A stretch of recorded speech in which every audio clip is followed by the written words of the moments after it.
جا تطوانا باکوری کردستانی جنکی تمنی و 72 سالن اف تمن قد نکاریا ریلی و بگره که حولا فیربون نده دچه جاره کدن خو فیر دکه جبو که فیری خواندنی ببه اف جنچویا ناوانده که فیربون خواندنی پیداگیر لسر ویکی که دبی بخوینه فیری خواندن نویسینی ببه اف جنه دبیجه که لگندی در فتا ویکی نبو که فیری خواندن نویسینی ببه لینها او دکاره که بسروان زحمتین روزانه دا زالبه و بکار به زحمتین که بری جدیدتون قربو بکه. لباجار بتلیسه نوانده کاتیا وکرین و هجماره که والاتی چون تیدا خوفیر خویندن و نویسینه دکن. او فیرخواز هموجی کسین به تمنن کسین که خویندن و نویسینه نزانیان چه خونده واریا وان تونه دچن خوفیر دکن. لبی دریز لیزیدتر زمانی ترکی و ماتماتیک دخوینن. devam edelim. Şurada arkadaşlar. دایکا گلندام خلکا نافچه تطوانیا بتلیسیه تمنیوی 72 سالن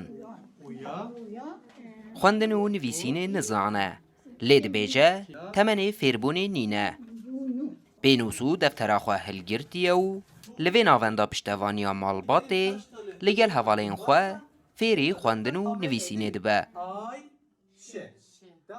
شام گندم حیات خواه گندم رازیلی بودن بجاو 15 ساله کم هاتن هات دارم پیشی ده هاتن و از مالخوی مخارجی مبینه گند ام پیون و هاتی و هم با حتی ما خوانی خود شیء طویل خود گنده هک و بیشتر توجه ما گفتم میخواهی رو یازین که دم عمر مچوه ایده هش مجیتونه نه جا خودی مانه کامل که انشالله یعنی رازیلی از زمانی که ذهبی من ذهب کیشو گلندام جبلی کردی تزمانه که نزانه کرساویجی به زمانه ترکیه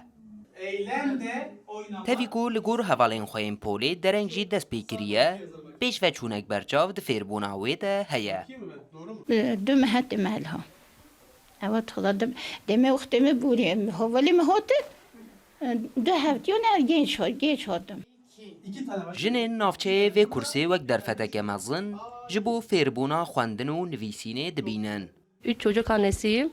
Ez dayıka sê zarokame. Berî qet xwendina min nebû.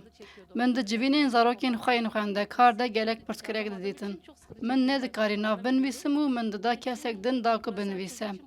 Ev dervebû û min serlêdan kir. Ev du mihin estêm niha ez gelek başim. Top. Asta yekema kursa xwendinê sê mehin. Asta duyem jî derdora 5 mehin ku li gel xwendin û nivîsînê çend waneyên din jî tên fêrkirin. Birinci kademe modüllerimiz Kursên me yên asta yekem derdora 106 demjimêrin. Asta duyem hinekî girantir e. Ji ber ku ne tenê fêrbûna zimanê Tirkî, li gel wî fêrî waneyên zanistên civakî û matematikê jî dibin. Ew jî derdora 220 demjimêr berdewam dike.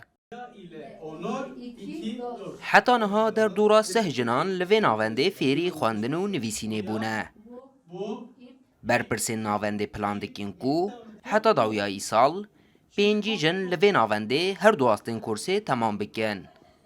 Ferdî sak Rûdal